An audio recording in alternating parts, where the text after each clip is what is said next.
આજે હું તમારી જોડે મારા ઘરની સૌથી ફેવરેટ નાસ્તાની રેસીપી શેર કરી રહી છું। આ નાસ્તો મારા ઘરે બહુ જ ફેવરેટ છે। કંઈ ના હોય તો હું આ નાસ્તો તો જરૂરથી બનાવું, જેથી મારા ઘરના લોકો બહુ મજેથી આ નાસ્તો એન્જોય કરે અને આને હું મારી છોકરીના લંચ બોક્સમાં પણ આપું છું। તમે એકવાર આ નાસ્તો જરૂરથી ટ્રાય કરજો, તમને ખરેખર બહુ જ ગમશે। સૌ પ્રથમ મેં અહીંયા અડધી વાટકી જેટલી મગની દાળ લીધી છે। મગની દાળ આપણે પોતરા વગરની લેવાની છે, કંઈક આવી રીતે। એને 2 થી 3 પાણીથી વોશ કરવાનું છે અને અડધો કલાક માટે એને પલાળી દેવાનું છે। અડધો કલાક પછી કંઈક દાળ આવી રીતે ફૂલી જશે। જો તમે કંઈક આવી રીતે તોડીને જોશો તો એ એકદમ પોચી થઈ ગઈ હશે, કંઈક આવી રીતે। હવે આપણે એમાં 2 બટેકા નાખવાના છે, એ બી એકદમ નાની સાઇઝના, બહુ મોટી સાઇઝના બટેકા નથી લેવાના। જો અગર તમે મીડિયમ સાઇઝના કે મોટી સાઇઝના બટેકા લેતા હો તો એક જ બટેકું એમાં યુઝ કરવાનું છે। હવે બટેકાને પણ સરસ રીતે આપણે છોલી દેવાનું અને એને એકદમ ઝીણું કદુકસ કરવાનું છે। કદુકસ એકદમ ઝીણું કરવાનું છે, સહેજ બી મોટું કદુકસ નથી કરવાનું। અને એને તરત જ આપણે પાણીમાં નાખી દેવાનું છે, જેથી એ કાળું ના પડે। હવે આપણે એક કઢાઈ લેવાની છે, એમાં અડધો લીટર જેટલું આપણે પાણી એડ કરવાનું છે અને જે મગની દાળ હતી એમાંથી પાણીમાંથી કાઢીને આમાં કોરી કરીને એ આમાં એડ કરવાની છે। બટેકાની છીણને પણ એકદમ કોરું કરીને આમાં એડ કરવાનું છે, એનું બધું પાણી કાઢી લેવાનું। હવે આપણે આમાં 1 નાની ચમચી જેટલું હલ્દી પાવડર એડ કરવાનું છે અને 1 નાની ચમચી જેટલું આમાં મીઠું એડ કરવાનું છે। મીઠું ઓછું જ એડ કરવાનું છે અત્યારે, ફરી બીજી વાર આપણે જરૂર પડશે તો મીઠું એડ કરીશું। હવે આપણે આને સરસ રીતે મિક્સ કરી દઈશું અને એને ઉકાળવા માટે ગેસ ઉપર મૂકી દેવાનું છે। આ ફેરી ગેસની ફ્લેમ એકદમ ફૂલ હોવી જોઈએ, જ્યાં સુધી એ સરસ રીતે ઉકળી ના જાય। જ્યારે ઉકળવા આવે ત્યારે આપણે ગેસની ફ્લેમ એકદમ મીડિયમ કરી દેવાની છે, ના લો કે ના હાઈ, આપણે મીડિયમ ફ્લેમ ઉપર જ એને ઉકળવા દેવાનું છે। લગભગ 5 મિનિટ માટે જ આપણે એને સરસ રીતે બોઇલ કરવાનું છે। 5 મિનિટથી વધારે આપણે આને બોઇલ નથી કરવાનું અને 5 મિનિટ પછી ગેસની ફ્લેમ આપણે બંધ કરી દેવાની અને એકદમ ઠંડુ થાય ત્યાં સુધી એને ઠંડુ થવા દેવાનું। જ્યારે એકદમ ઠંડુ થઈ જાય પછી આપણે એક ગળણીમાં એને સરસ રીતે ગળી લેવાનું, જેથી પાણી નીકળી જાય અને જે દાળ છે એ ગળણીમાં આવી જાય। હવે એક મિક્સર જારમાં અડધી ચમચી જેટલું વરિયાળી અને 1 ચમચી જેટલું આખા દાણા લેવાના છે અને 3 લીલા મરચાંને આવી રીતે ઝીણા ઝીણા સમારીને આપણે એમાં એડ કરવાનું છે અને હવે બધાને આપણે સરસ રીતે ક્રશ કરી દેવાનું છે। જો તમે વધારે તીખું ખાતા હો તો આમાં મરચાંની ક્વોન્ટિટી તમે વધારી પણ શકો છો અને એને એકદમ બારીક આપણે ક્રશ કરવાનું છે। તમે જોઈ શકો છો વિડીયોમાં કે કઈ રીતે મેં આને ક્રશ કર્યું છે, બસ આવું જ આપણે એને ક્રશ કરવાનું છે। જ્યારે એ ક્રશ થઈ જાય તો એને આપણે સાઈડમાં મૂકી દઈશું। હવે આપણે એક તાસ લેવાનું છે, એ તાસમાં જે આપણે મગની દાળ આપણે બાફી હતી એને લઈ લેવાની છે અને જે મસાલાને અત્યારે આપણે ક્રશ કર્યું એ મસાલાને પણ એમાં આપણે મિક્સ કરી દેવાનું છે। હવે બધા મસાલા એડ કરીશું। 2 નાની ચમચી જેટલું આપણે આમાં લાલ મિર્ચ પાવડર એડ કરવાની છે। 1/4 ચમચી જેટલું આપણે આમાં હલ્દી પાવડર એડ કરવાનું છે, કારણ કે આપણે પહેલાં પણ હલ્દી પાવડર એમાં એડ કર્યું છે અને સ્વાદ મુજબ મીઠું એડ કરવાનું છે।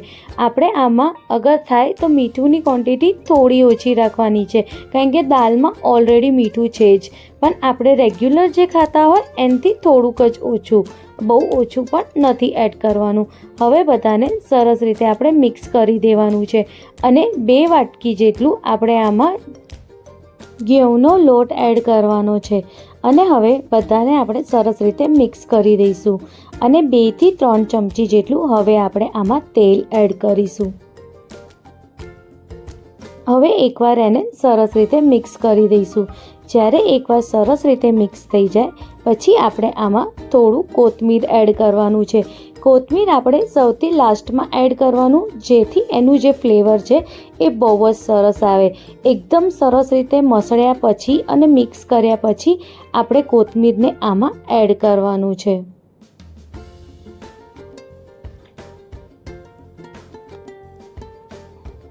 હવે એકદમ હલકા હાથે કોથમીરને આ બધા મસાલા જોડે આપણે મિક્સ કરી દઈશું અને થોડું થોડું પાણી એડ કરીને આપણે એક સરસ ડો રેડી કરવાનો છે.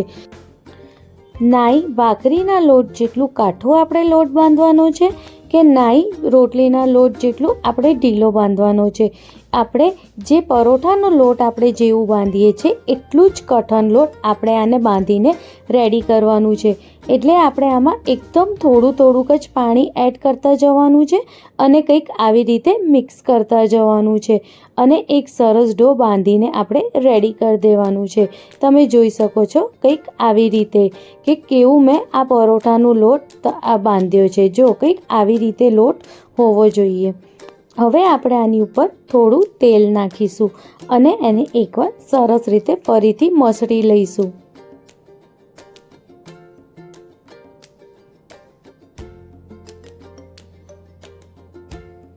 એકવાર સરસ રીતે મસળી જાય પછી આપણે એને ઢાંકીને લગભગ 5 મિનિટ માટે આપણે એને સાઈડમાં મૂકી દેવાનું છે. જ્યારે નાસ્તામાં કંઈ બી બનાવવાની ખબર ના પડે તો તમે આવી રીતે મગની દાળ અને કાચા બટેકાના પરોઠા એકવાર જરૂરથી બનાવી જોજો. ખરેખર તમારા ઘરમાં બધાને આ રેસીપી જરૂરથી ગમશે, એ મારી ગેરંટી છે. 5 મિનિટ પછી આપણે એને સરસ રીતે એકવાર ફરીથી મસળી લઈશું અને હવે એના નાના નાના લુવા લઈને આપણે એને પરોઠાની જેમ વણવાના છે. જેમ આપણે પરોઠા વણીએ છીએ એમ જ આપણે એને પણ સરસ રીતે વણવાનું છે.